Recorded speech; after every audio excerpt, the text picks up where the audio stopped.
May nagtanong sa atin paano daw ibalik ang messenger tone. So maaaring hindi mo sinasadyang na-set ito sa settings ng inyong messenger. So maaaring nailipat mo sa none o na-set mo as silent sa settings ng inyong messenger nang hindi mo sinasadya. O pwede ring na-turn off mo ito sa settings ng inyong cellphone. So kung paano ibalik ang tone o sound ng ating messenger, panoorin yung video na to. Dito sa ating messenger, tap natin itong 3 lines. Then tap natin itong settings. Scroll up natin. Tap natin itong notifications and sounds. Tap natin itong customize notifications. Turn off nyo ito. Kung naka-green po siyang ganyan, turn off nyo ito dahil naka-silent po siya. So turn off po natin. And then dito guys sa ringtone, tap natin ito.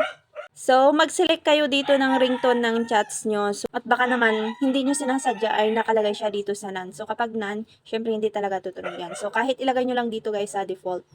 Ayan. And then, punta tayo sa settings ng ating cellphone.